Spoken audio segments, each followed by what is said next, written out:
Christ, the Lamb of God.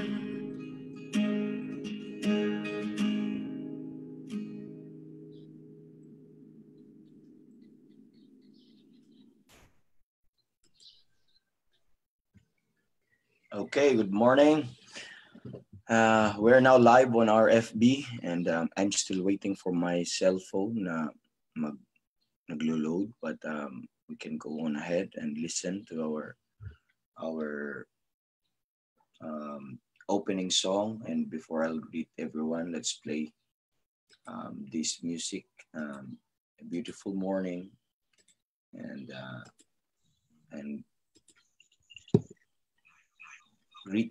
greeting also sa lahat, a beautiful morning, and let's play this. Good morning, Evangelist. Good morning sa lahat po. Good morning, Brother John.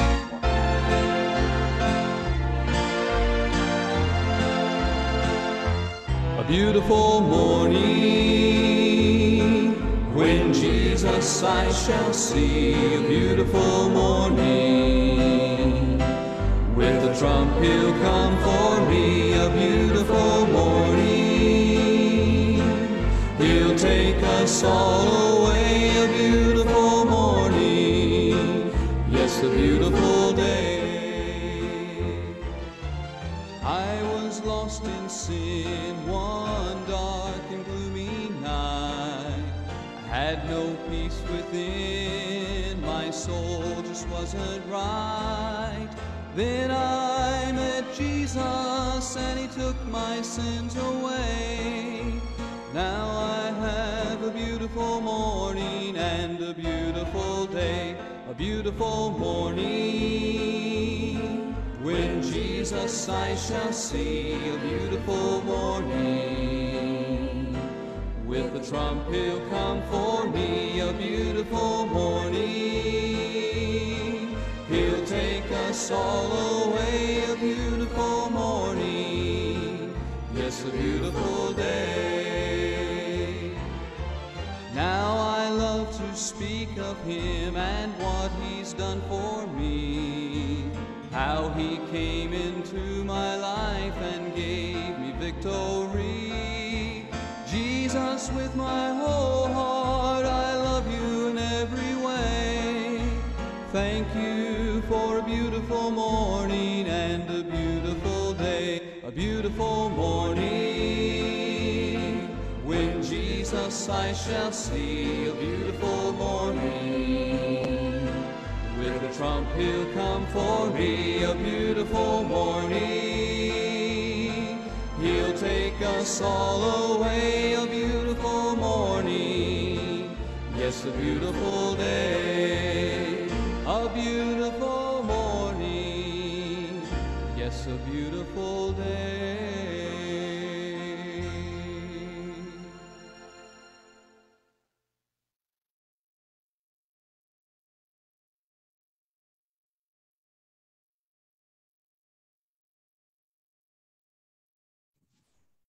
Sir, nakamute po kayo. Sorry, nakamute na naman ako. And good morning everyone. Malamig na umaga. Salamat sa umaga, kasama natin ang bawat isa ngayon. And we are joined po dito sa meeting room po. We're joined kanina, may greeting si Brother Johnny. Hindi po sa live po ang kanyang greeting at nagsasabi siyang good morning. Brother Johnny, hindi ko alam kung narinig mo yung response ko kanina. Good morning po sa inyo. And we're joined with Brother Johnny and the whole family. At ganoon din si Sister Nancy as our host this morning. And si Brother Mark and si Randy and family joined us also this morning. And malamig na umaga. And nakakatuwa, ay mag-umpisa na naman tayo nagsusuot ng mga jackets at saka kasi malamig po ang umaga po ngayon at sana po ay walang magkakasakit po sa atin at sana ay maayos lang po kasi pagdating ng shift ng climate po mga kapatid ay usually nandun ang mga sakit-sakit. Okay? We have 9. Ngayon pa lang ako nakabukas sa FB kasi yung isa kong phone ay hindi pa tapos, nag-load, ang tagal. And we're joined with, hindi ko makita pa lahat. We have 10 at this morning dito po. Hindi ko nakuha yung lahat ng unang greetings kasi na-delay ang pagpasok ko sa FB. But nakita ko dito si Pastor Francis Iturralde. Sabi po ni Pastor Francis, good morning po evangelist and to all the saints. Blessed morning. Amen. Good morning po sa inyo. Sa inyo dyan, Pastor. We've been praying for you at kay Sister Arlene din sa pagpanganak po niya. Pastor Jeremiah also greeted us this morning. Sabi ni Pastor Jeremiah, beautiful morning po sa inyong lahat and to our beloved evangelist. Thank you po, Pastor Jeremiah. Good morning po sa inyo po at salamat po sa Panginoon for joining us this morning. Amen.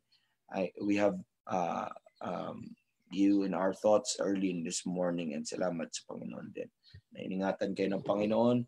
Brother Noel said, good morning, evangelist. Good morning po, Brother Noel. Amen.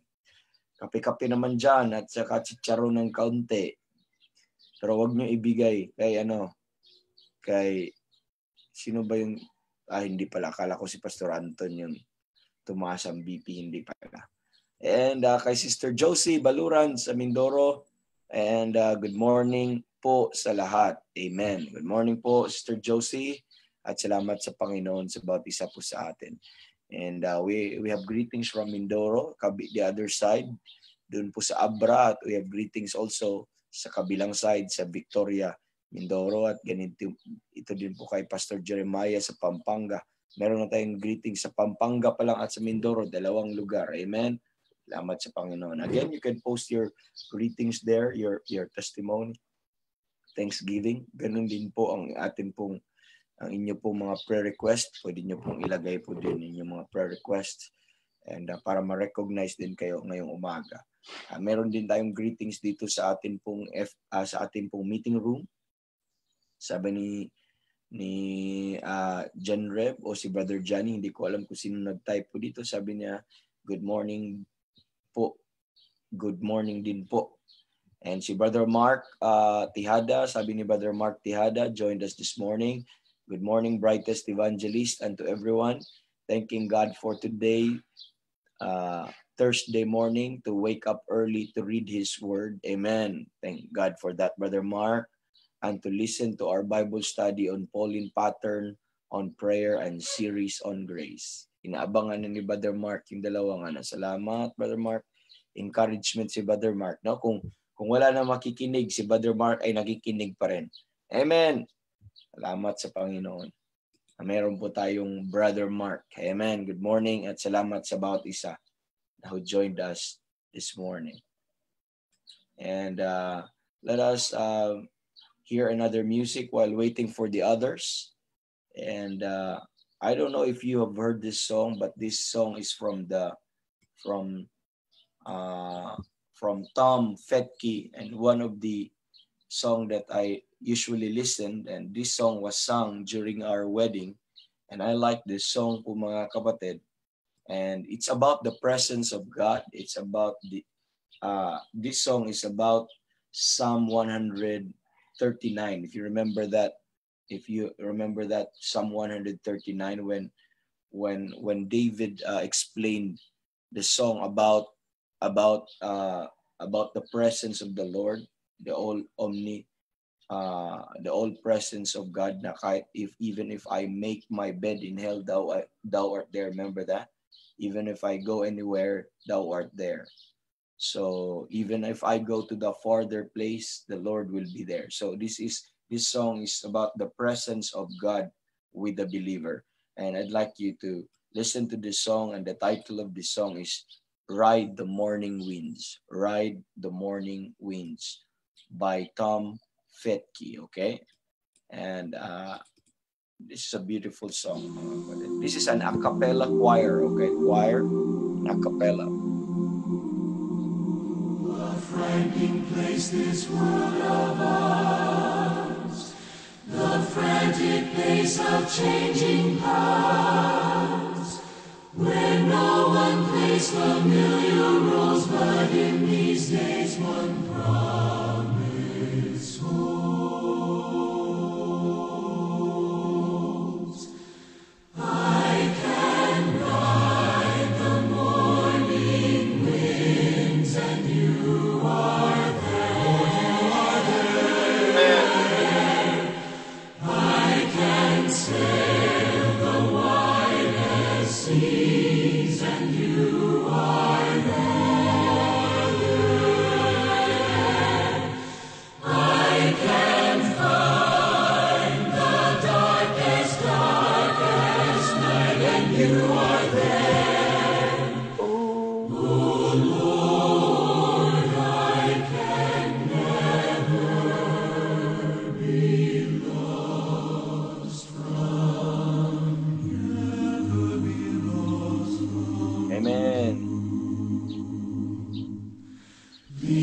Search me now and know my heart.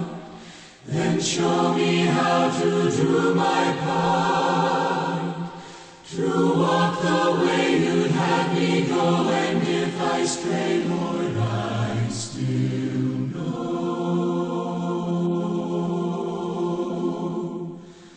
I can ride the morning winds, and you are there.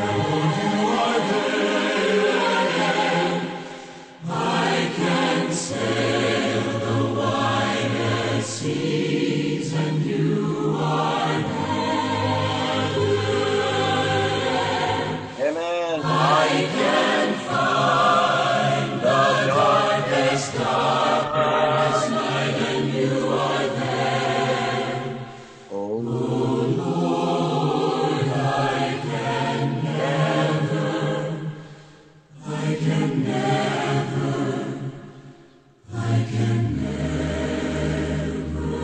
be lost, never lost from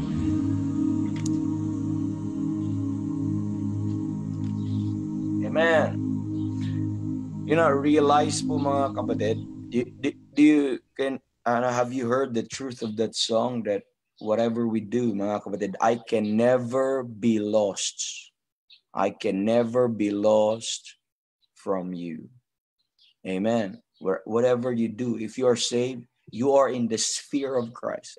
You're listening? God put you in the sphere of Christ. That regardless of what will happen in your life, you could never, amen, lost in Christ. Amen. You are in that sphere. Our lives revolve around that sphere. Our lives is surrounded by Christ. Amen. It's all about Him. And you could never be lost. You could never be condemned. You could never be taken away. You could never be separated. Amen. Glory to God. Ito, yung part ng song po na yun was taken from this. Sabi po ng Bible, Thou hast searched me and known me. Thou knowest my down sitting and mine uprising. Thou understandest my thoughts afar off. Thou compassest my path and my lying down, and art acquainted with all my ways.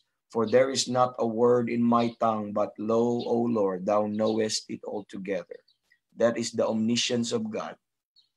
Look at the omnipresence of God. Thou hast beset me behind and before, and laid thine hand upon me. Such knowledge is too wonderful for me. It is high, I cannot attain unto it. So there is something that David could not attain. Amen. Such knowledge. But I would like you to know, you have attained it now. You have learned it now because of the wisdom and revelation and the mystery that the Lord has given to us now. Amen. And verse number 7, whither shall I go from thy spirit? Or whither shall I flee from thy presence? If I ascended up into heaven, thou art there. If I make my bed in hell, behold, thou art there. If I take the wings of the morning. Do you see that? This is where? Ride the morning wings. Yun ang title ng song, Ride the Morning Wings. Sabi dito, if I take the wings of the morning and dwell in the uttermost part of the sea. And the Bible says, even there. Do you see that?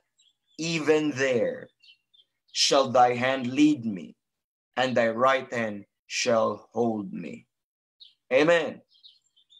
So that's where they get it. Amen. Glory to God. I could never be lost. Amen. From you. Glory, glory to God. So I hope you're listening to that, mga kapatid. So let me read some greetings again. Meron pa tayong mga additional greetings from J. Pascual Tabigni, JC. Sabi ni Brother JC, sabi niya, a blessed good morning, Pastor. Amen. A blessed good morning din po sa inyo, kapatid. Our Pastor Arnel Trucedo is with us this morning. Sabi ni Pastor Arnel, a blessed morning to everyone. Thank you so much for the continuous prayer. Amen. Colossians chapter number 1, verse number 9. Amen. We'll do that till Jesus comes. Amen. Yun po yung expression palagi ni Pastor Arnel. Amen. Sister Dolor, sabi ni Sister Dolor, good morning po sa lahat ng brethren and good morning evangelist and family and prayer request po kindly include. Okay, kindly include my pamangkin. Ang pangalan ng pamangkin ay basahin ko po. Kindly include my pamangkin Sela Balinas Dulya sa nalalapit na panganganak last week ng July or first week ng August, an unsaved loved ones at safety po ng loved ones namin. Sa mataas na kahoy, may nag-positive po na COVID po kasi ng COVID sa kabilang barangay nila. Thank you po also pala Pastor Ben and Health and Family. Amen. Salamat po Sister Dolor. And narinig niyo po at nabasa po natin ngayong umaga. I-take note po natin po yun. Isama po natin yung kanilang unsaved loved ones na ano po ay buntis. Okay? So, isama po natin yan sa atin pong ano po mga kapatid. At sa prayer request at anong name ulit? Si Sila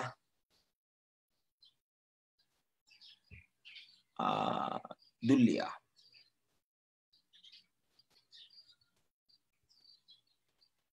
Okay. And sabi ni Sister Mercy Barrera, beautiful morning evangelist and brethren, thank you for your prayers. Amen. Glory to God. And good morning din po sa inyo sis there sa Pampanga. At sabi ni Brother Edmond Fabregas, good morning po Evangelist Rogie at sa lahat ng brethren watching and praying here with Inay and blessed day. Amen. Salamat sa panalangin. And nakakatuwa po mga kapatid. Amen. Now let's listen another music while waiting for some prayer request po mga kapatid. And by the way, meron pa, let me read this para sa lahat. From the Soriano, from Brother Ezekiel. Sabi ni Brother Ezekiel, good morning evangelist and to every brethren in Christ. This is greetings dito sa Zoom natin, meeting room. And sabi ni Brother Roger and family, Sister Jeannie, sabi nila, nag-quote po siya ng verse, Proverbs chapter 28 verse 9, he that turneth away his ear from hearing the law, even his prayer shall be abomination. That's right. A blessed morning to everyone. Okay, what a wonderful greeting with a verse, amen, and with the thoughtful words, amen. Glory to God. Salamat sa greetings po na yan. And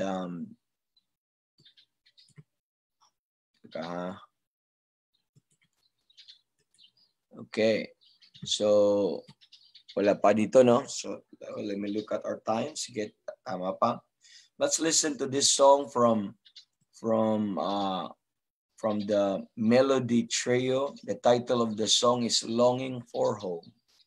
You know, this world is not our home. Amen? This place is not our home. But mga kapatid, our home is beyond that sky. Amen?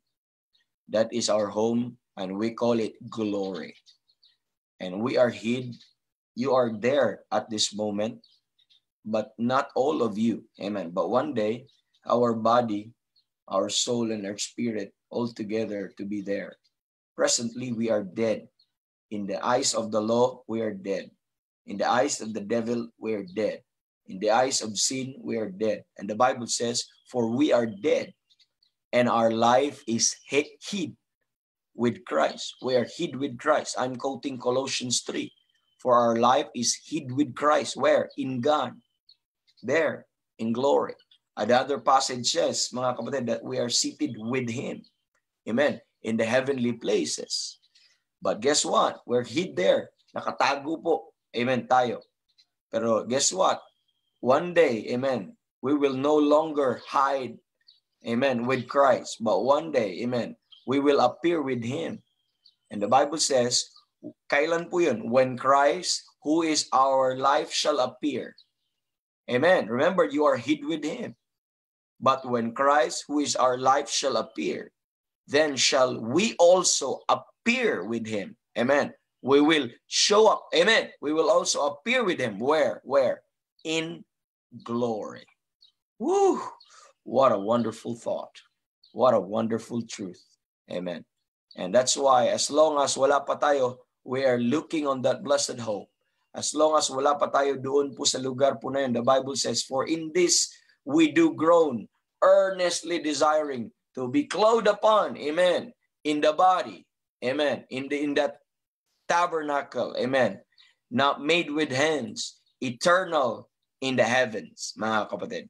Glory to God. That's why Paul said, amen, we are confident and say that whilst we are absent from this body, we are present in this body, we're absent from the Lord.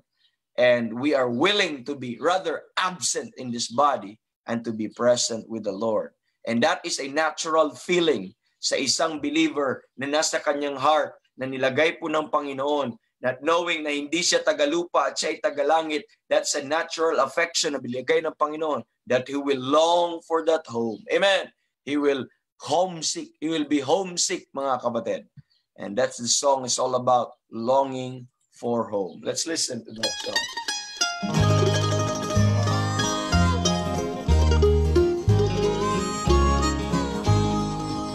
I'm only a pilgrim and stranger in this unfriendly world that I roam. And for Jesus, who has brought me from darkness, has promised me a heavenly home.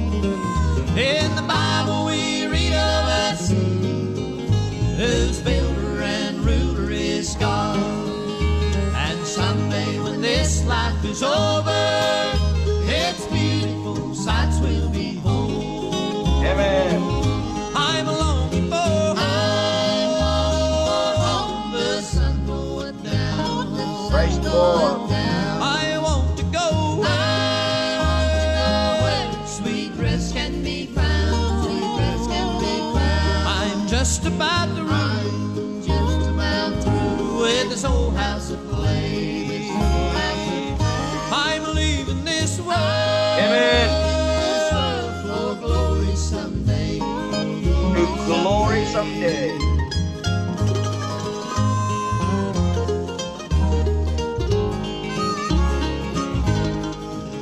When the last weary mile has been traveled and the gates of that city swing wide, oh, what a glad feeling 'twill be to know that heaven is mine. Beyond the dark veil of sorrow, with Jesus forever I'll be. Oh, to that city I'm going, behold the Savior to see. I'm longing for home, the sun going down, I want to go where sweet rest can be found. I'm just about through with soul house of clay. I'm leaving this world for glory someday. I'm leaving this world for glory someday. Amen, amen, amen. See that? I'm living this world for glory someday. Amen. When Christ, who is our life, shall appear, then shall we also appear with him in glory, for glory someday. Remember, before you got saved, ano ang condition ng tao? For all have sinned and come short of the glory of God. Do you see that? You are come short of the glory of God. That is to say po, mga kapatid, you are separated from glory, and whatever you do, you could never reach that glory. Amen. You could never reach that glory. But now you are saved, mga kapatid. The hope of glory lives in you. And that is Christ. Amen. That is Christ. Amen. The hope of glory. Christ in you, the hope of glory. And in Romans chapter number 5, you could now rejoice in the hope of glory. And one day, mga kapatid, one day, someday, amen, the Bible says, amen, when Christ, who is our life, shall appear, then shall we also appear with him in glory. In glory. I'm no longer, amen, amen, come short of that glory of God, but I'll be there someday. Amen. When I leave this earth, amen, when I leave this world, I'll be home someday. Glory, precious, amen. Ano sabi po ni Brother Ricky? Sabi ni Brother Ricky, good morning, Sir Rog. Have a blessed morning po sa ating lahat. And blessed morning din sa lahat. At sabi po niya, mamayang, Sir, prayer request ko. So may prayer request si Brother Ricky. Mamayang hapon sa gospel preaching, gamitin ako ng Panginoon para ibahagi ang truth sa gospel. Amen. Ang death, burial, and resurrection sa Panginoong Jesus, na may power ito na magligtas ng sinumang sumasampalataya ay magkaroon ng buhay na walang hanggan. Amen. And let's pray for Brother Ricky. I think it's his first time to preach sa Gospel Hour. Sa Gospel Hour po natin mga kapatid ay nag-ano po ang ating mga men na nag-ano po sila, nag-shuffle, may schedule po sila na namimili po sila ng schedule per month. And si Brother Ricky this time ay may opportunity mag-preach. And glory to God. So Thursday pala ang pinili ni Brother. First time po niya. Doon po, hindi first time niyang mag-preach, but first time niya sa online broadcast. And okay, there's always first time at may thrill. And it's always a blessing po mga kapatid to be used by God. So pag-pray po natin si Brother Ricky that he will preach the gospel with clarity, okay? Yung clear presentation ng death, burial, and resurrection. And we encourage everyone, our gospel, our mga kapatid, ay back-to-back po yun ang mga men. Dalawa po, 1 hour per and you could invite your unsaved loved ones, you can invite anybody to listen to that gospel hour po mga kapatid. At ang oras po ay from 3 o'clock to 4 and 4 o'clock to 5. So yun po yung oras ng ating gospel hour.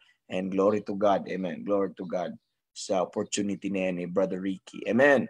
And Brother Mark, our Brother Mark Terverville from Pensacola. And sabi po niya, a beautiful morning to you, Evangelist. My wife and I are on our way to Wednesday evening prayer meeting. Amen. Praise the Lord. Please pray for our service tonight. Please pray for our service tonight.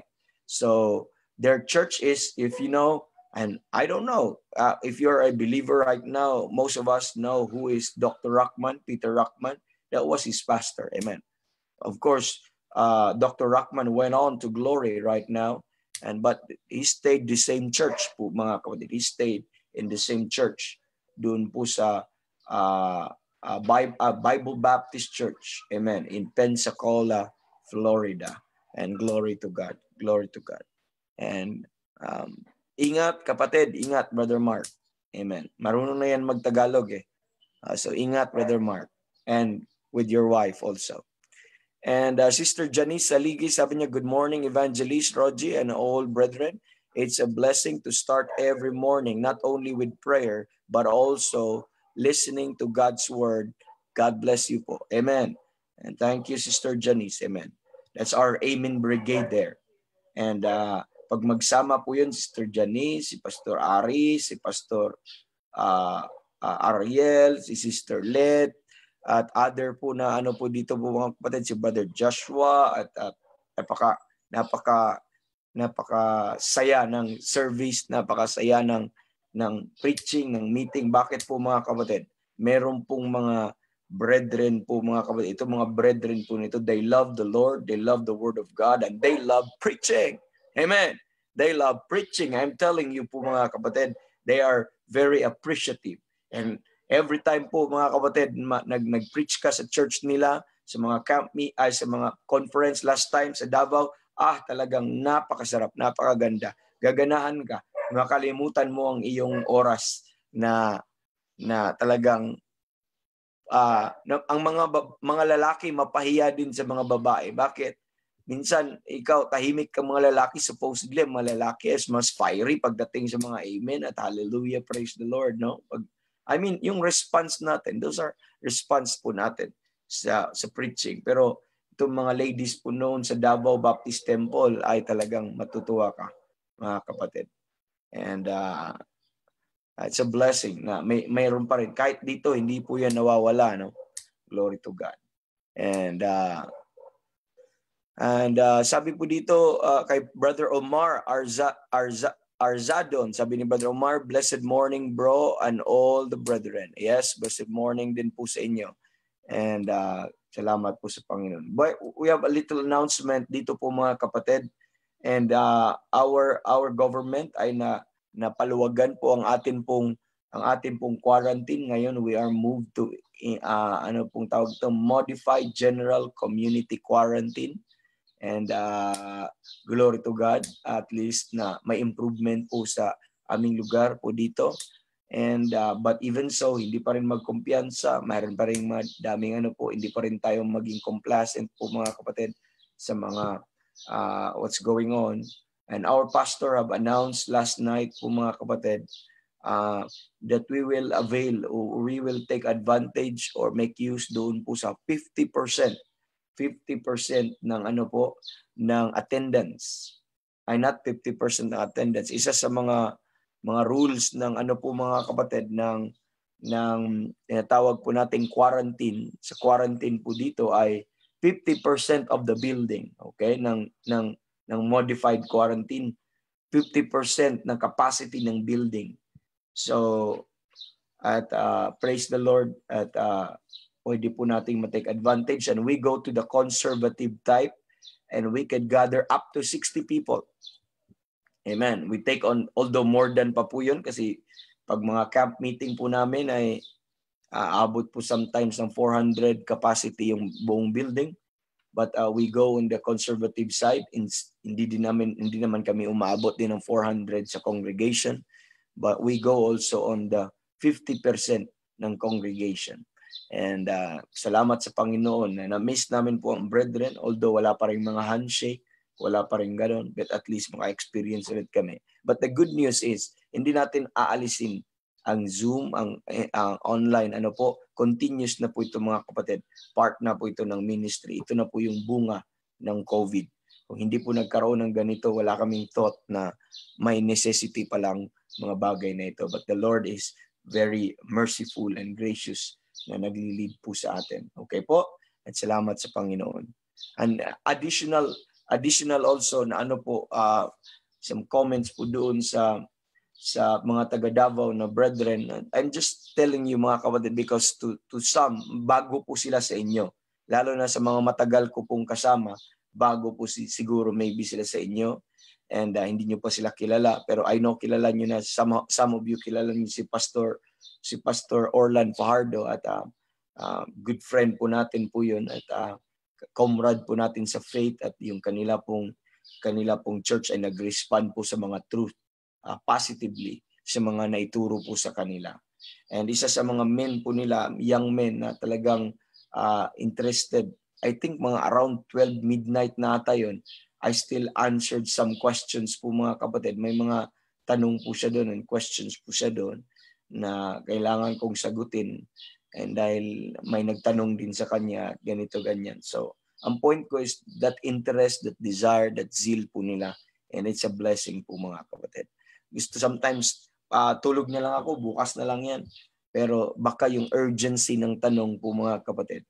Hindi ko naman din alam bakit pa naman si Brother Joshua. By the way, baka nandito si Brother Joshua or maybe mamaya kasi regular po nating nakikinig yan and Bible student din po natin yan sa AVPI online. And siguro nandun yun sa Workman's Treasure, pero bakit nga naman tayo lang itataon nyo ng 12:00? Amen. Baka alam pa nila nagising pa ako, nag-aaral pa ako ng mga panahon po na yun. But it's a joy po mga kapatid to minister those kinds ng mga bagay. Amen. And Pastor Hurley, good morning po Pastor Hurley. Sabi ni Pastor Hurley po, sabi po niya, good morning evangelist and everyone. Thank God for this another day to praise God. Yes, yes. This is every day. Amen. Another day. Every day, another day it's an opportunity to praise God. Glory to God. Kasama po natin si Pastor Hurley. That's our good friend there sa far north ng Pilipinas. Siya siguro ang pinakamalayo kung sa Pilipinas ang pag-usapan. Ay hindi pala, may Mindanao pa pala. Sa Luzon lang pala yan. Sa Luzon. Cagayan po, mga kapatid. Doon. And ang lugar po nila. At salamat sa Panginoon, they're with us. And Sister Vanessa greeted us this morning. Sabi po niya, good morning po sa lahat. Amen. Good morning po sa lahat. Let me read our prayer request quickly po, mga kapatid. Ngayon, umaga. And continue to pray for our daily broadcast. At ngayon po, magpipreach mamayang hapon sa Gospel Hour si Brother Ricky. And let's include Brother Ricky sa ating panalangin. Okay? Presentation, clear presentation ng Ebanghelyo. That's what we lack today. Are you listening? That's what we lack today. A very clear presentation of the gospel. When I say the gospel, I mean the preaching of the death, the burial, and resurrection of Christ. Very few lang po ngayon po, mga kapatid. We live in a day and time where they said that just ask Jesus Christ to come into your heart. Amen. Invite Jesus to come into your heart and repeat this prayer. And they say it's the gospel. No, that's not the gospel. Amen. That's not the gospel. And but let's pray for Brother Ricky Maano, that God will give him that boldness, that courage. Amen. And that words sa kanyang mouth na maipresent niya with a very clear presentation, the significance of the death, burial, and resurrection of the Lord Jesus Christ. Amen. Invite your loved ones there, mga kapatid. And continue to pray for Pastor Ben and family. We include him always in our prayer. And we pray also for our church, a people for his name, Baptist Church. Amen. And let's include our pastors, evangelists, missionaries, and churches. Dito po sa kakilala po natin at palagi nating na-mention. Let's not fail to mention them this morning. Continue to pray for our unsaved loved ones. At sa mga unsaved loved ones po natin, we put there specifically requested, Duldulaw and Arsado family. This is the prayer request of Sister Dulce. At ganun din ang Katimbang family. Meron po silang unsaved loved ones. Nandun po sa kanila pong sa lugar, lalong-lalo na sa lugar ng mataas na kahoy. So lipa, hindi po yun part ng lipa, pero katabi po ng lipa sa mataas na kahoy po, Batangas. Okay? May COVID na daw po doon at may rami po sila pong mga family, relatives doon. And yung pregnant women, kagaya po ng mga regular po nating pinagpipray, but let's add Sila Dulia. Ito po yung isa sa mga kamag-anak po ng mga Katimbang. And si Brother Alain, huwag nating kalimutan sa kanyang leukemia, at ganun din si Brother Jeff sa kanya pong kidney problem. And mga kapatid, let's also include yung mga nag-lockdown. I think last day ngayon ng mga Eka family sa kaning lockdown. I don't know kung they're with us this morning, but I know po, mga kapatid, they are always with us every morning. And one thing is, ay last day ata nila ng lockdown ngayon. Pagpipray po natin yan. Okay? And si Mama Rory, amen. Good morning sa iyo, Mama. And sa Mindoro, watching with us. Amen. And sabi ni Mama, beautiful morning, everyone. God has been good. Yes, yes, yes. What a blessing if you hear that from your loved ones. Amen. Na they started to appreciate the goodness of the Lord. Amen. God has been good. And with that, mga kapatid, before we go to the Lord in our prayer po, mga kapatid, what about listening to that song po, mga kapatid? And let's sing this song about the goodness of God. I mean, let's listen to the song, or you could sing along with the song po, mga kapatid. And the title of the song is Thank You, okay? Thank you, Lord. Amen. Thank you, Lord. And let's look at this song, Thank You, Lord, from the Rochesters. And let's listen to this song, then we'll go on ahead with our prayer, okay?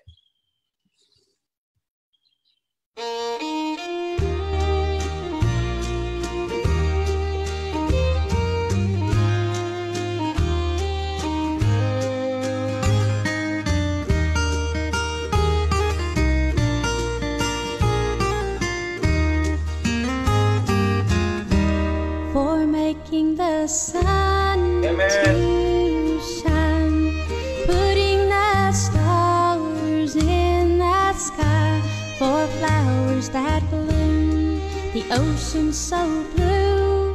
Thank you, Lord, for the sparrow that sings. It makes sweet melody for rivers that flow. The rain and the snow. Thank you, Lord. I just wanna thank you, Lord. I just wanna thank you. Amen. Don't forget to thank God this morning. For Amen. everything that you've done for me. Thank you, Lord. I just wanna thank you, Lord. I just wanna thank you, Amen. Lord, for making me whole, saving my soul. Amen. Thank you, Lord.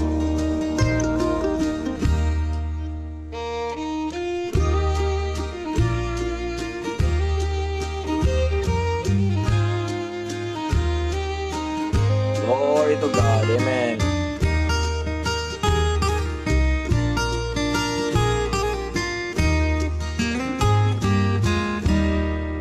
For my home and family, for life's joys that you've given me, the shoes on my feet and plenty to eat. Thank you, Lord, for this church to worship and pray. Have you thanked God for your home, family, for your church, for your country? Amen. Your presence For the so Spirit of God. real. Amen. Oh, ano nangyari? It's corrupted. The file is corrupted po mga kapatid. Hindi po siya natuloy. Amen. So, okay. So I think let's stop there. Maybe we'll play that some other time po mga kapatid. And the file is corrupted. And it's about praising God and thanking the Lord for this morning. Amen. Saving my soul. Thank you, Lord. Sorry, ang file po natin ay could no longer play. Ay corrupted po siya. Okay, yung file ng song ha, file ng song. Okay, let's go to the Lord in prayer. It's time to pray na din. And join me in our prayers this morning, okay? Let's pray. Our gracious Heavenly Father, we are so thankful for this morning once again that you have given us opportunity to pray. Salamat sa excitement every morning, Lord, na binigay niyo sa aming puso. Thank you for that thrill. Thank you for this heart still beats for you, Lord. At napakagandang feeling, Lord. It's a wonderful feeling na to know and to be in love with you and to be excited para po sa inyo pong gawain at pagsambahin ka, purihin ka. Salamat sa access that we have in prayer, that we can also have this ministry. Now we could pray for one another. And now, Lord, we have our list and kami din po ay nagpapasalamat. Thank you, Lord, for saving our soul. Thank you for our church. Thank you for our family. Thank you, Lord, for our country even. Thank you for these all spiritual blessings you have given to us the moment we believe, Lord. And they're in our possession right now, Lord. And because we are in you, we are in Christ. And nagpapasalamat po kami, Lord, that ikaw po ang mabuti po sa buhay po namin. Thank you for who you are. Thank you for the things that you have given to us. And thank you for what you have done for our soul. And now, Lord, we lift up these prayers to you this morning. We pray for our broadcast today. Please bless it, Lord, and use every man. Use every man, Lord, every preacher na gagamitin niyo today. At mga ministers of God na mag-minister ng inyong salita ngayon. Bless niyo ang aming internet, i-bless niyo yung kuryente, Lord, na hindi pantala ulit ang aming broadcast. I-bless niyo din, Lord, yung bless niyo din yung mga truths na may pangaral today, yung mga devices namin gagamitin. At lalong-lalo na kay Brother Ricky, bless niyo po siya, gamitin niyo po siya, Lord, sa kanyang broadcast ngayon na may pangaral lang malinaw, maayos ang inyong salita at ebanghelyo. Sana may makapagpakinig at ito ay maligtas, Lord, or sana may mga kaluluwang mag-respond po sa gospel preaching mamaya. And salamat din Lord, na ikaw po ang nagbigay sa amin ng mga kapatiran who join us this morning. I-bless you din po at i-keep nyo din ang kanilang mga gadgets at saka yung mga devices at saka yung internet na ginagamit po nila ngayon. And salamat sa access na binigay niyo sa amin na makapagpakinig na inyong salita ngayon at makapag-pray one for another. We pray for Pastor Ben continually sa kanya pong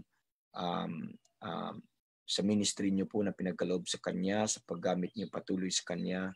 Gamitin niyo, Lord, even in weakness, even in frailties ng katawan, even in spite of the limitations, physical limitations na meron po siya. But we thank you, Lord, because we have seen your power, we have seen your wisdom in him na nagre-rest sa kanya. At salamat for using him mightily.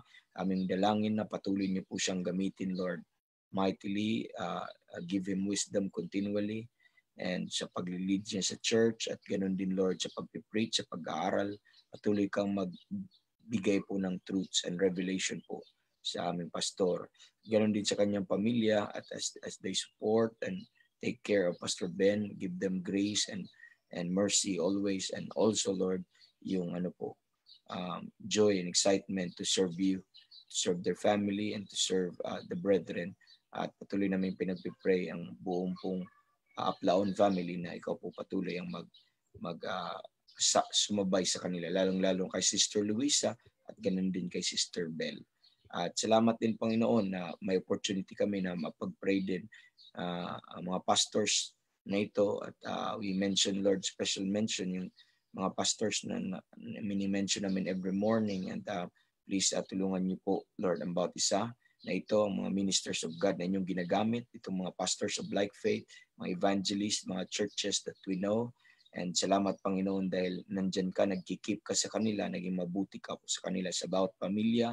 Salamat, Lord, na ikaw po ang nag-protect sa kanila, lalong-lalo na sa apostasy. At patuloy, prayer po namin, protektahan niyo po, Lord, na mga churches na ito ay maruwin, na mawasak. So, Lord, sana hindi po manaig ang diablo po sa kanila.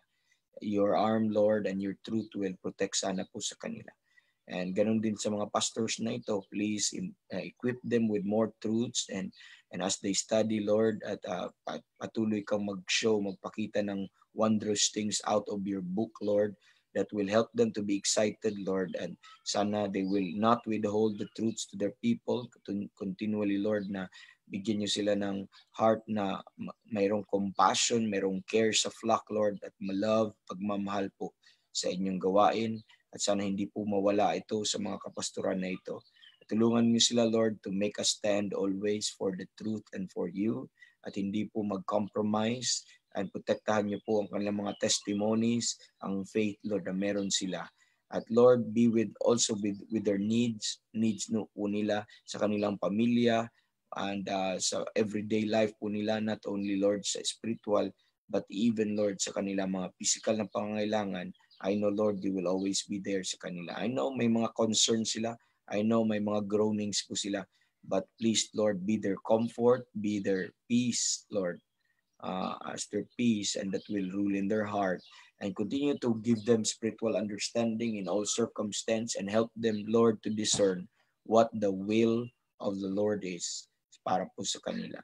Ang tulungan niyo po itong mga ministers na ito at ganun din ang mga families at mga members po ng bawat ministries nila po na pinagkaloob niyo sa kanila. And Panginoon, and we lift up these names and these pastors and families and these ministers of God to you. We mentioned Pastor Hurley Tabigne and remembering his church and also his family doon po sa Cagayan, at ganoon din si Pastor Abe de la Cruz, and we also mentioned si Pastor Wilfred, Lord, Pasio sa Benguet, ganoon din si Brother Hubert Eka, at ganoon din sa kanilang lockdown po doon. Sa travel din nila, alam kong nagbibiyahe ulit sila, Pastor Wilfred Pasio. Alam kong gagamitin niyo po sila, Lord, be with them. At ganoon din si Pastor John Amita sa Cervantes, ang kanilang church. We also remember, Lord, si Pastor Alde Maypay doon po sa Ilocos, sa Lawag. Tulungan niyo po siya. We remember also si Pastor Arnel Torcedo. Salamat sa biyaya ninyo na binigay niyo po sa kanya. Thank you sa relief, sa pain. Thank you sa paggamit niyo muli sa kanilang church at na makalabas din po sila. Salamat sa pag-allow niyo po sa kanila na magamit ulit at patuloy niyong biyayaan si Pastor Arnel ng inyong kalakasan, Lord. At ganun din, Panginoon, kami din na nagpipray kay Pastor Vic Mangkaw, Pastor Alan Madis, Lord, sa Tarlac, ay sa Nueva Ecija si Pastor Vic Mangkaw, sa Tarlac si Pastor Alan Madis. Ganon din si Pastor Jeremiah Fahila sa kanya pong church at sa kanyang anak ni si Hermes Noah at sa bago nilang place. Tulungan niyo sila maging witness, Lord, maging faithful witness sa lugar po na yon at safety din po sa kanila. Kay Pastor Anton Ramirez sa minakandak niyang 2 churches, lalo sa Berean at sa Living Word of God. Give him wisdom always kung paano po i-handle po ang mga ministries doon and opportunity sa kanya na makabiyahe, na makapunta po ulit sa Mindoro. And Panginoon, pinagpipray namin si Brother Josiah sa kanyang pag-aaral at tulungan niyo siya, Lord, na may lead po siya patuloy sa katotohanan at yung Shining Light Baptist Church, Lord, doon po sa Sambales, ikaw po din patuloy sumama sa kanila. Ganon din po si Pastor Alvin Anabiasa, please bless him, Lord. And ganoon din ang Bible Believers Baptist Church, Evangelist Bobby. Tulungan niyo si Evangelist Bobby, patuloy niyo siyang gamitin mightily. And we are also blessed, Lord, na meron po na siyang mga online ministries at magamit po ito. Sana tulungan niyo po siya. Magbigay ka po ng wisdom sa pag-prepare ng message. And ganoon din si Pastor Ariel Almario. And sa Kabuyaw, tulungan niyo po siya, si Pastor Francis Iturralde. We also remember Sister Arlene sa pagbubuntis nila at sa situation nila doon. Dahil po na may nag-positive sa kanilang neighborhood, give them wisdom, Lord, kung paano i-conduct yung mga services. And Panginoon, we remember also Pastor Jeter doon po sa Palawan. We remember also si Pastor Mark Varney, Pastor Bernabe. Doon po that we know ng mga pastors doon, ng mga nare-respond sa inyong truth at gabayan mo, samahan niyo po sila. Sana po yung conference ulit sa Palawan ay ito ay matuloy ngayong October. Sana maging maayos na ang panahon by that time. At ganoon din, Lord, ang mga brethren namin sa Mindanao, si Pastor Cesar Cabungcal, be with him, Pastor Jonathan Ratonil, si Pastor Raul Flor. Ito po yung mga brethren sa Cagayan de Oro, sa Bukidnon. Ganon din si Pastor Tony Sara. We remember also Pastor Ariel sa kanya pong family, lalo na sa parents niya, sa prayer request niya, salvation sa kanila at yung health po nila. At ganon din po si Pastor Aris pala, Lord, si Pastor Aris Muniera. Bless you po siya. At ganon din si Pastor Wilmar Giraga. At we also remember Pastor Albert Gadi sa Christ Liveth in New Ministries, and sana po ay matulungan niyo po siya sa mga transition nila sa truth, sa kanilang patuloy na pag-learn sa truth. Tulungan niyo, bless you po si Pastor Albert Gadi, ganoon din si Pastor Orlan Fajardo. Gamitin niyo siya mightily, Lord, sa mga brethren po doon sa Davao. And Lord, we remember si Pastor Gideon Gao sa China, ganoon din si Brother Peter Chi doon din po sa isang probinsya sa China. Bless their ministries. We remember Pastor Bob Patnod doon po sa Salem, Indiana, at ang kanya pong ministries doon at yung online ministries, daily broadcast po niya. Use it mightily, Lord, at ganoon din po ang kanilang church sa Washington County Baptist Tabernacle. We remember also these evangelists, si Evangelist Mike Tormund at ganoon din si Evangelist Chris Hewitt. Gamitin niyo sila sa mga travels nila, or sana you allow na po na sila, Lord, na magamit, and we pray for their condition there also sa US at sa lahat ng mga brethren po nakilala namin. So we submit to you these names, Lord, and these ministries and these brethren, these faithful men of God na tumatayo pa rin patuloy sa inyong katotohanan. Keep them, Lord, keep them safe sa inyong loving arms. And as we go further, we also pray, Lord, for our unsaved loved ones, clarity po ng Ebanghelyo na may pangaral sa kanila. Patuloy niyong bigyan sila ng opportunity na mabigyan po sila ng pagkakataon, Lord, na mapakinggan ng malinaw kung ano po ang inyong ginagawa sa kanilang kaligtasan, para sa kanilang kaluluwa at para sa kanilang kaligtasan. Use us, use anybody, Lord, na may reach out po sila. Use even this program or yung mga gospel hour or ano po yung mga online program na makarinig po sila ng inyo pong faithful na salita. Praying sa Duldulaw family, also sa Arzado family, ganun din yung Katimbang family, lalong-lalo na sa kanila pong lugar po doon sa mataas na kahoy, sa spiritual understanding and safekeeping niyo po, Lord, doon po sa kanila pong mga relatives doon. At yung mga pregnant ladies po, Lord, and patuloy niyo silang bigyan ng safe pregnancy, patuloy din bigyan, Lord, ng safe delivery. At Lord, please be also with their finances, na mga gagastusin nila sa mga hospitals, Lord, na pupuntahan nila. Mahirap po magpunta sa mga lugar at sa mga places na ito, Lord, dahil po sa stricto po yung mga, or may iba na hindi tatanggap po ng mga pasyente dahil po meron po sila mga COVID patients po doon. Now, Lord, bless these mothers, Lord, na ikaw po mag-lead sa kanila sa right place, sa right doctor, and give them courage. Alisin niyo po yung fear sa kanila pong mga heart, and give them peace, Lord, na mag-rule sa kanilang heart, and give them spiritual understanding sa mga pangyayari ngayon. Be with their husband, wisdom also. We mentioned specifically si Sister Jem sa kanyang pagbubuntis. Malapit-lapit na din po itong mga anak, Lord. Si Sister Glenda, si Sister Renalyn, Lord, si Sister Raquel. Please bless her. Ganon din, Lord, si Sister Rosebel, Sister Fatima. We remember also, Lord, si Sister Arlene, Sister Charity, Lord. And we remember Sister Shalom. Hindi ko alam, Lord, kung anak. I know anytime pwede na po si Sister Shalom. At ito pong pamangkin po ng mga Katimbang, si Sela Dula. Patuloy niyo po silang bigyan po ng mga ng safety po sa kanila and peace, Lord. We remember Brother Alain also sa kanyang leukemia. We pray for peace continually. Lord, you touch his body, give him a renewed strength, Lord. Most especially sa inner man.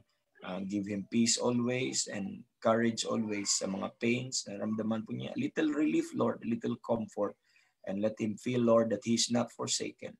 Ganon din po si Brother Jeff sa kanya pong chronic kidney disease, and please be with him, be with the finances at mga young men po na ito, Lord, na experience. But I know you have a purpose on this, Lord. Help them to see your purpose, help them to see your plan and to understand it, and help them, Lord, now to accept it, Lord, kung ano pong ang inyong plano sa kanila, and help them to be concerned with your glory, Lord. Help them to be concerned, to be thankful always, at makita ang inyong glory po sa kanilang buhay. And Lord, let them also feel your presence, wrap them around your arms, and let your words will always cheer them and comfort them always. Be also with their families na nag-alaga sa kanila, nag-take care po sa kanila, at patuloy niyo silang bigyan pa rin po ng patience, Lord, and peace sa kanila po. And ganoon din po, Lord, yung mga brethren namin na under community quarantine, nag-lockdown po, Lord, dahil the positive, at ganoon we pray sa situation ng Brother Mark Varney, ganoon din kina Brother Hubert Eka, at ganoon din, Lord, situation sa Cebu, at yung parents ko po doon, patuloy niyo po silang ingatan, at mga loved ones namin doon, patuloy niyo silang ingatan. And sana po, Lord, ikaw po ang mag-glorify sa amin po, at sana po ikaw nabigyan ka po namin ng pleasure, Lord, ngayon, at na-please ka sa lahat ng ginagawa po namin. And sana, Lord, ay patuloy niyo i-bless itong mga names. Ano mga bagay na kalimutan ko, Lord, you take care of them. And Lord, now we come to our message. I-bless niyo po yung message ninyo. I-bless niyo po ang inyong servant na gagamitin. Ganon din yung mga tao. Tulungan niyo kaming lahat, Lord, sa pagpakinig ng salita. At i-bless niyo yung word na ito, na ito po yung mag-dictate at mag-guide po sa amin kung ano po yung gagawin po namin today, at magbigay din po sa amin po ng, Lord, energy at saka revival para sa araw na ito. And this we ask, Lord, in the mighty name of our Savior, the Lord Jesus Christ. Amen and amen. So good morning, everyone. Thank you for staying with us right now. And akala ko ay iniwan niyo ko. Hindi pala. As always, you are there. Thank you, praying saints. Thank you for always praying with us. Now, let's go to, tingnan ko ang time natin. Okay, lampas tayo ng mga 3 minutes, but it's okay. We're good. Amen. And let's go to Colossians chapter number 1. Let us continue po ang ating series, Colossians chapter number 1. I'm so excited always about this every morning. Ito po ang ating pong prayer breakfast. And let's look at po mga kapatid ulit ang Colossians chapter number 1. Okay? And ano po sabi po ng Bible? Nasa verse 9 po tayo. Again, I think I shared to you already po mga kapatid na I started a new series sa church po namin. Ang title po ng series is The Book of Colossians, Dispensational Exposition of the Book of Colossians po mga kapatid. And I'm blessed with it. Amen. At itong pinag-usapan natin is just the prayer part. It's just a small part ng napaka-powerhouse, yung powerhouse book mga kapatid. Itong Book of Colossians. Okay? Colossians 1. The Bible says in verse 9, we're still on the Pauline pattern on prayer. Medyo makati yung ilong ko, no? Hindi ko alam. Verse 9. For this cause, we also, since the day we heard it, do not cease to pray for you and to desire that you might be filled with the knowledge of His will in all wisdom and spiritual understanding. Okay, so this is a 7-part prayer. Hindi na natin pupuntahan yung verse 10, verse 11, verse 12 po mga kapatid dahil pupunta naman din tayo dyan. So nasa una pa tayong part ng panalangin, ano ang prayer and desire. We discussed last time yung relationship ng prayer and desire. That our prayer is the expression of our desire. Our prayer is the expression of our priority, mga kapatid. Kaya you could know, you could assess your level of maturity. Just listen to yourself when you pray. Amen. So, ito po yung prayer ni Apostle Paul. Ito yung gusto niyang ituro sa atin at hindi yung prayer ng Holy Ghost. Ano po yun? That you might be filled with the knowledge of His will. So, we discussed yesterday, this is our third meeting with this with this topic. And we know this topic mga kapatid, the will of God is extremely important.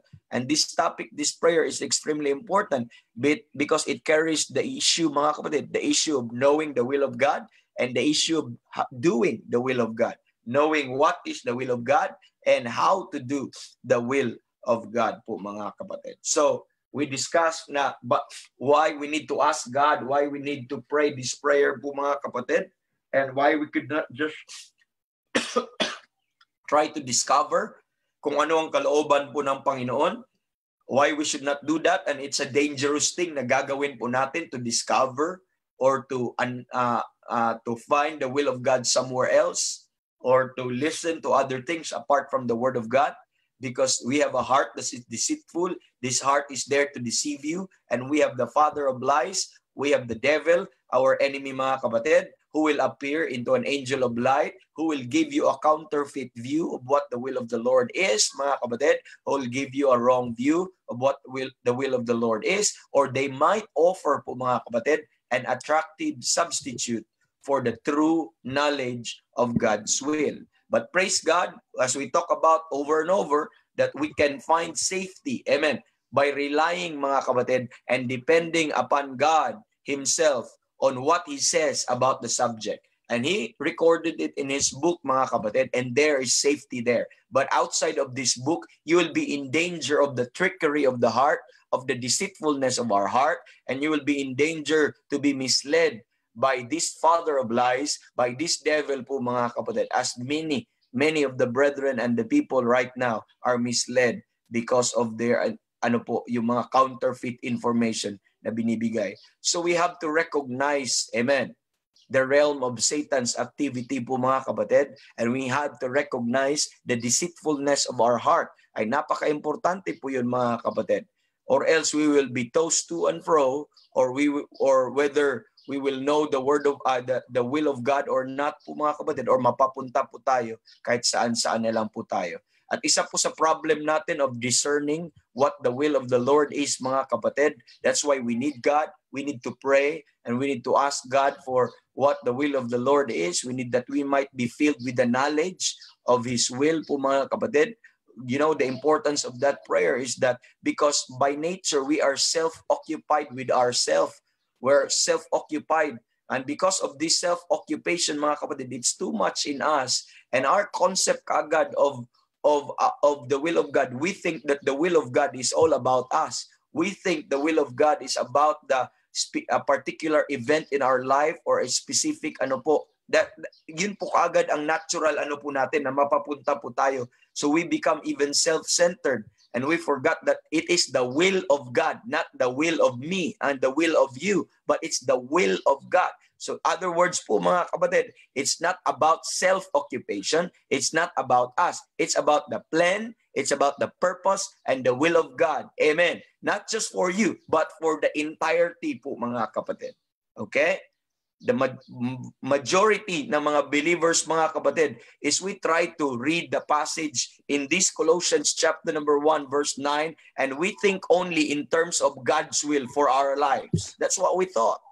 We think of God's will for our lives in this particular circumstance. Amen. We try to ask, we thought that it's the details about the particular, circumstance ng ating buhay or situation ng ating buhay. And we often ask, what is God's will for my life? And we often ask that, what is God's will? Whatever, marami pong books na nagtuturo, what is God's will? What is God's will? Knowing the will of God, knowing the will of God. And they will have a different source and they will teach you a different source. And that is a very dangerous ground once again, brethren. And you will ask, what is God's will in my life? Should I go into the ministry? Should I become a missionary? Should I become a pastor? Should I witness? Should I, sabi nga ng mga kapatid, at habang tinatanong mo yun, sabi mo, should I go to this? Should I preach the gospel? Should I, whatever mong tinatanong po mga kapatid, ang dami po mga kapatid. Parang sinabi mo lang na kailangan ko bang kumain? Kailangan ko bang uminom? Kailangan mo bang, kaya nga sabi na expression natin, kailangan pa bang i-memorize yan? Amen. So we always, what is God's will? Is it the will of God na kakain ako? Or is it the will of God na hihinga ako? Or is it the will of God na mag-asawa ako? Or is it the will of God na naintindihan po natin? When we look at on the will of God, we are so focused on the details of our lives po mga kapatid. And every time we ask those questions mga kapatid, we are revealing how ignorant we are about God's will. We are revealing on our ignorance about the will of God. But the fact of the matter is we're not asking the will of God. We are actually, beseeching in behalf that we are even, mga kapatid, we are even presenting it to God. Lord, this is what I want to do. This is what I want to be done. Yun po Yun po yung nagiging problema po mga kapatid Yun naman talaga It's not about His will. It's about what we want, mga kapatid. Amen. It's about our preference. Yun naman talaga But I would like you to understand that Colossians 1 is never talking about the details and the circumstance and the situation of your life, mga kapatid. But the emphasis, mga kapatid, is natin mostly sa understanding natin sa will of God is basically upon ourselves rather than upon God, rather than upon the great plan of God po, mga kapatid. And rather than the plan of God and the purpose of God in this present dispensation po mga kapatid. And those who will truly know and do the will of God, mga kapatid, you have first to understand that Colossians chapter number 1 and verse number 9 do not refer to God's will in a given situation. It does not refer to God's will in a given situation, but Colossians 1 verse 9 refers to God's will as purpose and program and plan of God in this dispensation, in this age of grace as revealed through the Apostle Paul. And it's not just about you, but it is about the operation of God. It's about the dispensation of God. Amen. The administration of God on how He should run our lives and how He should operate and the nature of our dispensation today po mga kapatid. That's what it's all about, mga kapatid. And we need to know that. Okay? So, this verse is the key to understand. That's why this is critically important for us to know this. Because everything that Paul prayed on our behalf, on the behalf of these Colossian believer po mga kapatid, it stems and it flows. Amen. It flows po mga kapatid in verse number 9. Amen. So Paul said that he might be filled. We might be filled, that the Colossians will be filled with the knowledge of his will. When we talk about you might be filled, so for us to know the will of God, we need to be filled with the knowledge. Okay? This is not the will of God. Knowing the will of God is not a guesswork. It's not a guesswork. It is not it's not a trying to hide and seek thing po mga kapatid. Okay? It's not a guesswork. It's not a hide and seek that you have to find it. Na para malaman mo ang word of God ay ang will of God po mga kapatid. Na ang dami po ngayon they're seeking. I'm seeking the will of God. And you're seeking the will of God and you are in a bar. Amen. You're seeking in the will of God and you are in a wrong place. The word of God could not be found anywhere else in the world but except this book. Amen. The will of God could not be outside of this book. It's all in this book po mga kapatid. And you need to understand that. And you need to be filled with the knowledge. That's what you need. You need to be filled with the knowledge. You need to know. You don't have to search, but you need to know. You need to understand. You need to have wisdom because it's all written. It's already there. But you need to know. You need to be informed. You don't search it somewhere. Are you listening? You need to be informed. And hindi lang po superficial na knowledge, hindi lang po partial na knowledge, but the fullness of the knowledge. Being filled with the knowledge. Should not be mistaken when we talk about we should not be unsure when we talk about the will of God, but we should be filled with the knowledge of his will in all wisdom and spiritual understanding. That's what we need to do. And the word filled, as what we discussed yesterday, it makes to make full or to fill up. It makes mga kapatid to fill to the full. Amen. It means to render full. It means to complete. It means to fill to the top so that nothing shall be wanting, to full measure and to fill to the brim and to make complete in every particular. You have to know every area to make complete in every particular or to render perfect. So the synonymous word for the word filled is the word complete and the word perfect. As what the definition is telling us, to make complete in particular and to render perfect. That's what Colossians chapter number 4 suggested po mga kapatid. The word complete and the word perfect is associated with the will of God. Ano sabi po sa chapter number 4 ng Colossians verse 12? Let me read. Epaphras, who is one of you, a servant of Christ, saluted you, always laboring fervently for you in prayers. Okay? Ano ang prayer ni Epaphras? Para po sa Colossae. Sabi niya, that ye may stand perfect and complete. That ye may stand perfect and complete. Where? In all the will of God. This is not about their standing of their soul, but rather this is that they will stand what? Perfect, because they're already complete in Christ. But there's one thing that they need to be filled with. There's one thing that they need to be informed. That there's one thing that they need to know. Amen. And that is what? The will of God. That they may know completely the will of God. That they may know perfectly the will of God. That's what we mean, mga kapatid, when you are filled with the knowledge of his will in all wisdom, amen, and spiritual understanding. That's why the Apostle Paul prayed, mga kapatid, and he said in Romans chapter number 12 po, mga kapatid, and that there is one key to know the perfect will of God, and that is the renewing of our mind. We need to be transformed by the renewing of our mind. And what is the point of the renewal of our mind? That we may prove what is that good and acceptable and perfect will of God po, mga kapatid. Amen. That you may know what is that good, acceptable, and perfect will of God. That you may prove. Amen. You don't know the will of God by feelings. You don't go and search to that innermost part. You don't search it in your mind. You don't search it in your heart. You don't search it anywhere. The will of God can only be found in the Word of God. Amen. And you need to be informed. You need to have that knowledge po, mga kapatid. Because knowing the will of God is not about feeling the Word of God. Knowing the Word of God is you need to have to be filled with the knowledge. We have to be filled with the knowledge of His will. Amen. And how do you feel? How will you be filled with the knowledge of His will? You need to listen to the preaching. You need to read the Word of God. You need to study the Word of God. You need to rightly divide the Word of God, mga kapatid. Because this is not an emotional thing. I'm not Joel Osteen here to follow your heart. The heart is deceitful above all things and desperately wicked. Ibig sabihin po mga kapatid, the heart and the mind is not an accurate.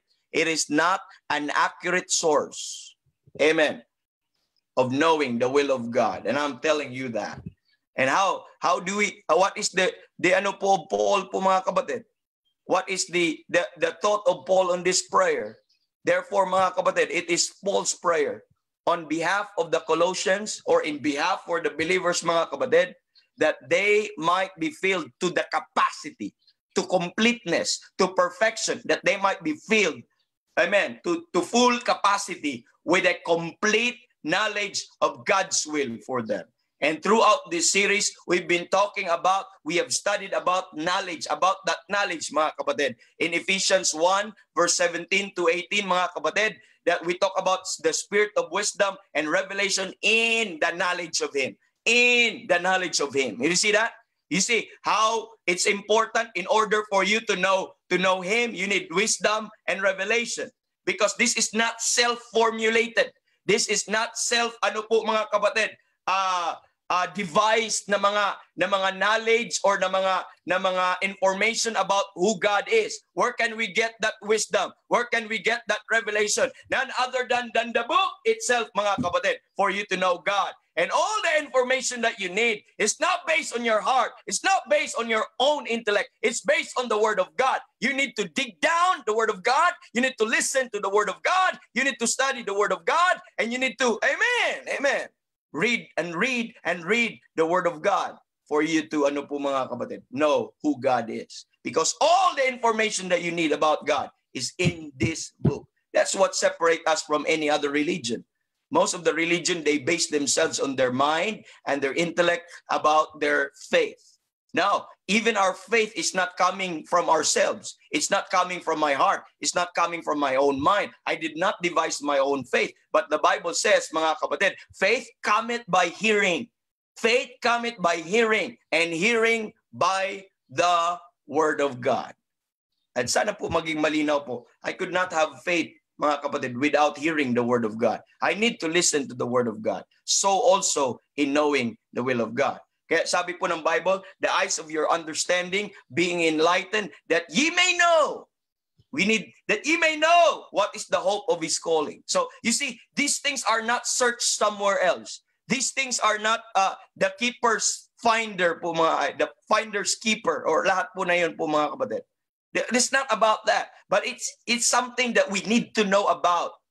And it's not anywhere else can be found. It's in the Word of God. In Ephesians chapter number 3, remember that part ulit ng ating prayer po mga kapatid. We need to what? That we may be able to comprehend. All we need is to comprehension, because it's all there. We may be able to comprehend, amen, and to know the love of Christ. See, that's about knowledge. Mga kapatid, you see how knowledge is so important? But knowledge in itself would not be enough. You need to be what? You need to be coupled it with love. Amen. And with understanding and with wisdom. But that's a good start. That's where you start. Amen. Because Christianity is not a blind religion. And salvation is not a blind faith. But it's a no-so thing. It's a no-so thing. You can know that you're saved. You can know the will of God. You can know that you have God. You can know that there's God. You can know God, and you can know His Word. These things are knowable because God provided us information po mga kapatid. It's not about guessing. Amen. The Philippians chapter number 1 verse 9, we learned that your love may abound yet more and more in what? In knowledge. There again. In knowledge and in all judgment. And all of those things are foundation. What is the foundation needed for? Colossians 9. So that ye may be filled with the knowledge of His will in all wisdom and spiritual understanding, mga kapatid. This knowledge of God, God's will, as we see mga kapatid, is going to come and through, amen, come through and stem or springs from, where? Wisdom and spiritual understanding. Saan siya galing? From wisdom and spiritual understanding. Kaya makikita mo po doon that you might be filled with the knowledge of His will in all wisdom and spiritual understanding. Where it's coming from? It's coming from wisdom and it's coming from spiritual understanding or from understanding. Ano yung understanding, spiritual understanding nito? Ito yung understanding that passeth, okay, all knowledge and that passeth all understanding. So, ano yung wisdom na tinutukoy po natin? When we speak of wisdom na tinutukoy po natin, this is the wisdom of God in a mystery. This is the hidden wisdom. This is the wisdom that God revealed to the Apostle Paul. The hidden wisdom. This is the mystery which had been hid from ages and from generation, as it is now revealed unto His holy apostles and prophets, and He revealed now to the saints. Ito yung wisdom. This is now the body of truth, the information, the specific instruction given to the body of Christ. And every person who say you're saved, mga kapatid, you should understand what is this mystery. Ano itong pinagkaloob? Because this is a specific, amen, specific truth that we should live by, that we should know, and that we should be informed with. Why? This is a separate, distinct truth na binigay niya sa Israel. But this is a specific body of truth para po sa body of Christ. Na maintindihan po natin po, mga kapatid. Kaya sabi ni Apostle Paul in Ephesians chapter number 3, verse number 4, he wanted the people that ye may know. That ye may know. Intindihan niyo po na? That ye may know. It is clear there po, mga kapatid. That ye may know my knowledge in the mystery of Christ. Ye may know my knowledge in the mystery of Christ. In Colossians chapter number 2 po, mga kapatid, makikita po natin that there is no excuse of this ignorance, mga kapatid, of the will of God. There's no excuse of this ignorance of the will of God. Let's look at Colossians chapter number 2. There's no excuse of this ignorance of the will of God. You need to know the will of God. Ano pong sabi po, mga kapatid? In Colossians chapter number 2, verse 3. Let me read verse number 3. In whom are hid all treasures of wisdom and knowledge. In whom are hid all treasures of wisdom and knowledge po, mga kapatid. Nakikita po natin? Are you in Christ? Are you saved? Saan po nakatago ang wisdom and knowledge? You could not find it in the schools. You could not find it, amen, anywhere else. You could not find it outside from Christ. So where you are placed, if you are saved, you are baptized into, amen, into Christ, mga kapatid. And lahat ng treasures of wisdom and knowledge, real wisdom and knowledge, is hidden in Christ. And that's a blessing po, mga kapatid. So wala kang excuse and say that I could not know the will of God. Mahirap alamin ang kalooban ng Panginoon. No. God gave you the Word of God. He gave you the Bible, mga kapatid. And He placed you in Christ, where all treasures, you see, this wisdom and knowledge, they are treasures. They are real treasures, mga kapatid. They're worth knowing. Why? Because these are real treasures na makikita po natin. Okay, they're all hid in Christ po, mga kapatid. So, you'd like to know that Paul's prayer in this Colossians 1, mga kapatid, is that through wisdom and through spiritual understanding, that we might be filled to capacity. Are you listening? We might be filled to full capacity with the knowledge of God's will and with the knowledge of what God is doing. And I'd like this to be clear. That's why wala nang hula-hula, wala nang pakiramdaman, wala nang guesswork, mga kapatid, ang knowing the will of God. Because God's will for humanity and God's will for the believer has already been revealed. I'll say that again. It has been already been revealed, mga kapatid. On where? Where is it revealed? On the pages of the scripture. On the pages of this book. If you come to me and tell me that this is the will of God because that's what you feel, that's what you think, you are in a very dangerous ground. because you are trying to formulate the will of God or a will or so-called will of God with extra biblical revelation. Where did you get that information? How do you know that it's the will of God? It's because you feel it? It's because this is what you think is right? And you could not be po mga kapatid. It could not be. What tells you that it is the will of God and what confirms you that it is the will of God? It's because God said it. And where's that? Because God told you it is. And where is it? Where can you find it? Sa salita ng Diyos. At wala na pong iba po mga kapatid. At dapat maintindihan po natin ng malinaw po yun mga kapatid. Everything is already revealed in the pages of Scripture, and it is not something that we are charged with going out and find it somewhere, or it is not something that we are to be discerning by reading our circumstance, by reading our situation of our lives, mga kapatid. But rather, let me say this clear, it is something that the believer has the capacity to be filled with the knowledge of his will, as well as to stand perfect and complete in all the way, in all the will of God. But based on what? But based on a sound understanding of what the Bible says about your situation, about your circumstance. But it's not reading the circumstance, but it's about what God says about your circumstance. Are you listening? And that's where the will of God, by rightly dividing po mga kapatid, you could attain, amen, you could attain what is the will of God for you. That's where you can attain, mga kapatid. Kaya ang dami pong nadaya sa puso. Hindi pwede puro emotion, mga kapatid. This knowledge and love should go together, okay? They should go together. If you have knowledge without love, it's nothing. That's what 1 Corinthians chapter number 13 is telling us. And if you have love, but you are not in truth, amen, you will love sin, you will love lust, and you will love. Hindi po pwede. You have to be informed. You can love ignorantly. Hindi po, mali po yun. They should go together. And we need that po mga kapatid. You see the balance of this. And you need to understand. And once you know the will of God, you will not consume it for yourself, but you love others enough for them to know also about this will po mga kapatid.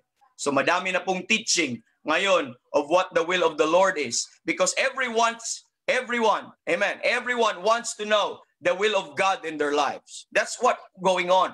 Lahat gusto kung ano ba ang kalooban ng Panginoon. Pero as a result, because everybody wants to know, sino bang ayaw na alamin ang kalooban ng Panginoon? Pero dahil po sa ignorance po mga kapatid, as a result dito, there are all sorts of formulas, amen, that have been articulated in order to discern the will of God. Madami ng mga scheme, madami ng mga formulas na ginagawa ng tao para daw malaman ang salita ng Diyos or para malaman ang kalooban ng Panginoon. And they will say po mga kapatid that one teaches that God has a general and a specific will for each believer. Well, there's nothing wrong with the statement po mga kapatid. They said that there is general will para sa lahat ng and there is also a specific will. Ang sabi po nila mga kapatid, na a specific will, na merong specific will of God who you marry. At sino yon? May specific person, specific name. That's the will of God.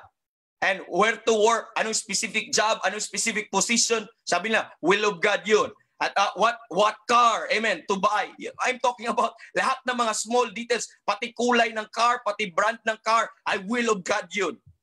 May will of God dun. Pati yung mga career, job, or lahat ng tinitake po mga kapatid, or what church to go, at lahat po na ito is specific. At doon po, I'm talking, their concept is pagdating po nila sa specific will, na bawat specific ano po mga kapatid. At mag-trial and error. Oh, bakit nag-fail ang marriage mo? Dahil hindi yun will of God yung naging asawa mo. Dapat hindi yun. Oh, ganun po mga kapatid. Mali. Kahit save, kahit ano. So, wala po. Ang nangyayari, ang nagiging final authority is yung circumstance. It's not the word of God. Yun yung problem dun eh. And what dictates what is true, what dictates what is the will of God now, is the outcome and the result and the circumstance. It's not anymore the word of God or what you feel or maybe the discomfort will now dictate you po mga kapatid. That's a very faulty concept of what the will of the Lord is. And I'm telling you, the will of the Lord right now, mga kapatid, is revealed, mga kapatid, on the pages of the scriptures. You don't look at on the details of your life to know what the will of the Lord is. You will surely fail, mga kapatid. Amen. Yun po yun eh. Ang problema that they said that God has a detailed plan uniquely designed for every believer. That may be a good statement. That may be a good thought, mga kapatid. And sabi nila, malaman mo yung kalooban ng Panginoon revealed through outward circumstance and inward impression. Dito po tayo maglagay. Meron po yung outward, malaman mong ebidensya sa outward circumstance and inward impression. Diyan po ang dangerous ground po mga kapatid.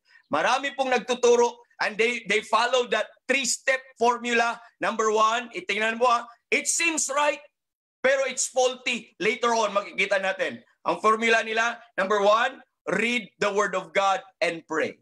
Walang mali doon. Tama po yun. Read the Word of God and pray. Pero pangalawa, sabi nila, read the circumstance of your life, road signs, opening and closing of doors and windows. Look at the opportunity. Read them. That's where the problem. When you read the Word of God and pray, read the Word of God and know the will of God there. And read the will of God there. And understand the word of God, the will of God there. Amen. And discern what is the will of God there as you read the word of God. You don't read the circumstance. You don't read signs. You don't read those opening and closed doors. They are not, amen, accurate, amen, source ng knowledge and information. You go back to the book. Then later on they will say, the third, listen for God's still small voice. He will be talking to you. Listen to the inner voice. Listen to the voice of your ears. Listen to that inner feelings. Listen to that promptings. Listen to that impression, inner impressions. Look within you. We're not Buddhists. We're not practicing yoga. We're not practicing that we could get information from meditation or thinking about ourselves. We're Bible believers. All of the source of revelation must not be coming outside of this book. It must be within this book po mga kapatid. And that's what the prevalent teachings that are showing you right now. Magbasa ka ng Bible, magpray. Pero wala lang pala yun. Ano pang binabasa mo sa Biblia at magpray? Tapos ang babasahin mo ang circumstance, tapos you will start to listen to the small voice, to the inner voice. Mga kapatid, ang daming voices. Ang daming voices. Malay mo ba, hindi Holy Spirit yung voice na narinig mo. Si Kibuloy nakarinig ng voice. Hello? Ang mga Iglesia ni Cristo si Manalo nakarinig ng voice. Ang daming nakarinig ng voice at nagtayo ng hindi po yun accurate. You know, saan ka? When the Holy Spirit will speak to you, you will not hear an inner voice in you. You will not hear a voice in your ears, but He will lead you to a verse. He will lead you to the Word of God. That's where the Holy Spirit will talk to you. The Holy Spirit will not talk to you outside of the Word of God, but He will talk to you through the Word of God. And we need to realize that po mga kapatid. Amen. Whew! Tapos ulit tayo. Hindi ulit natin makumpleto. But I will cut there. Will not force the issue. We still have another program. But I'm so excited about this topic. I'm taking this slow. At ang goal po natin po, magkaroon po tayo ng excellent judgment of what the will of the Lord is. Let me end with that verse, no? Be not unwise, but understanding what the will of the Lord is. Understand. It's our duty not to search, but to understand what the will of the Lord is. Where could you get that understanding? In this book, not somewhere else. And glory to God. God bless us all. Thank you very much. Have a good day. Please read the Word of God and know the will of God. Amen. God bless us all. Sister Nance, Brother Randy, thank you very much.